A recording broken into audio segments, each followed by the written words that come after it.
एन्टिकेथरा मेकेनिजमको बारेमा पुरा विस्तृत जानकारी प्रस्तुत गरिएको छ। एन्टिकेथरा मेकेनिजम संसारको पहिलो कम्प्युटर हो। एन्टिकेथरा मेकेनिजम एउटा प्राचीन ग्रीक यन्त्र हो जुन वैज्ञानिकहरूको अनुसार मानव इतिहासको पहिलो कम्प्युटर मानिन्छ। यसले सूर्य, चन्द्रमा, ग्रहहरूको चाल, ग्रहण आदि भविष्यवाणी गर्न सक्थ्यो। सन् 1901 मा ग्रिसको एन्टिकेथरा द्वीप नजिक समुद्रमा डुबेको एक प्राचीन जहाजबाट यो यन्त्र फेला परेको थियो। यन्त्र 45 मिटर गहिराइमा डुबेको जहाजबाट एक गोताखोरले पत्ता लगाएको थियो। निर्माणकाल वैज्ञानिकहरूको अनुमान अनुसार यो दोस्रो शताब्दी ईसा पूर्व 150-100 BCE मा बनाइएको थियो। यस यन्त्रको निर्माण सम्भवतः प्रसिद्ध गणितज्ञ आर्किमेड्स वा हिप्पार्चुसको अवधिमा भएको मानिन्छ। संरचना यसको मुख्य भागमा 30 भन्दा बढी काँस्य गियरहरू थिए। यन्त्र काठको बाकसभित्र राखिएको थियो। दुईवटा मुख्य डायल थिए।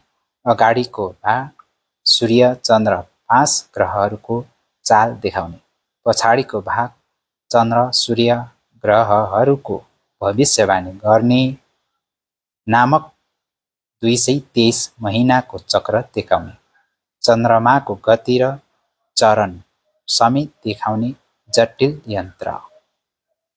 मुख्य उद्देश्य सूर्य र चन्द्रमाको स्थिति बनाउने, ग्रहहरूको चाल गणना गर्ने, चन्द्र र सूर्य ग्रहहरूको पूर्व अनुमान गर्ने, प्राचीन ओलम्पिक खेलकुदहरूको मिति गणना, विभिन्न क्यालेन्डर प्रणाली जस्तै अनुसार समय देखाउने, आधुनिक अनुसन्धान, सिटी स्क्यान र 3D इमेजिङ प्रयोग गरेर यसको भित्री संरचनाको अध्ययन गरिएको छ। यस यन्त्रले गणित र खगोलशास्त्रमा प्राचीन र ग्रिस कति अगाडि थियो भन्ने प्रमाणित गर्छ। यसको जटिलता 18th शताब्दीको घडी बन्ने बेलासम्म संसारमा दोहोरिएको थिएन।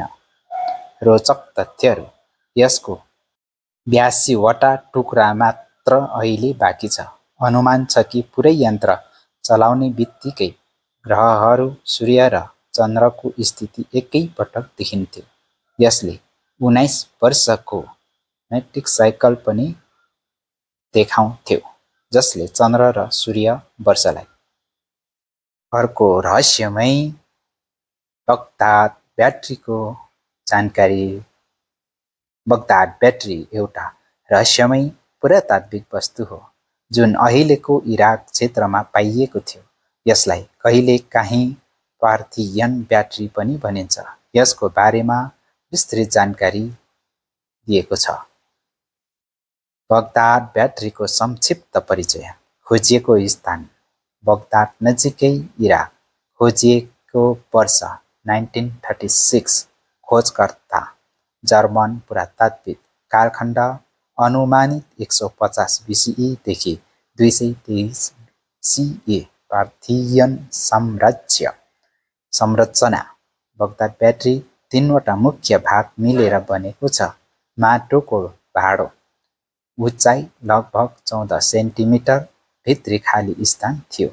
तामाको सिलिन्डर, कपर सिलिन्डर, भाँडोभित्र राखिएको सिलिन्डरको आकार ट्युब जस्तो। फलामको रड, तामाको सिलिन्डरभित्र घुसेको रडको वरिपरि बिटुमेनले छोपिएको थियो। बगदाद ब्याट्रीको वास्तविक प्रयोजन अझै विवादास्पद छ। केही सम्भावित सिद्धान्तहरू। प्राचीन ब्याट्री।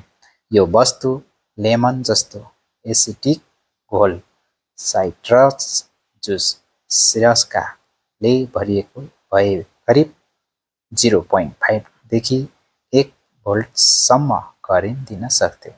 यसको प्रयोग सुन वा चाँदीका गहना प्लेटिङ गर्नका लागि भएको हुन सक्ने अनुमान छ। कतिपय पुरातात्विकहरू भन्छन् कि यो सामान्य धार्मिक वा औषधि भण्डारणको भाँडो मात्र हुन सक्छ। कहिलेकाहीँ विश्वास गर्छन् कि यो शक्ति उत्पादन होइन, कुनै जडीबुटीजन्य औषधि वा धार्मिक अनुष्ठानमा प्रयोग हुने भाँडो मानिएको छ। आजको वैज्ञानिक निष्कर्ष: कुनै ठोस प्रमाण छैन कि यसलाई वास्तवमै करेन्ट उत्पादन गर्ने ब्याट्रीको रूपमा प्रयोग गरिन्थ्यो, तर यदि प्रयोग गरिएको भए यो विश्वको सबैभन्दा पुरानो ब्याट्री हुन सक्थ्यो। हाल यो बगदादको इराकी राष्ट्रिय सङ्ग्रहालयमा सुरक्षित छ। यद्यपि 2003 इराक युद्धको क्रममा यो हराएको भन्ने रिपोर्ट पनि थियो। यो खोजले पुरानो सभ्यतामा प्रविधिको आश्चर्यजनक स्तर रहेको सङ्केत दिएको छ। बगदाद ब्याट्रीको प्रकृति प्रयोग गरेर वैज्ञानिकहरूले करेन्ट उत्पन्न गर्न सफल भइसकेका छन्।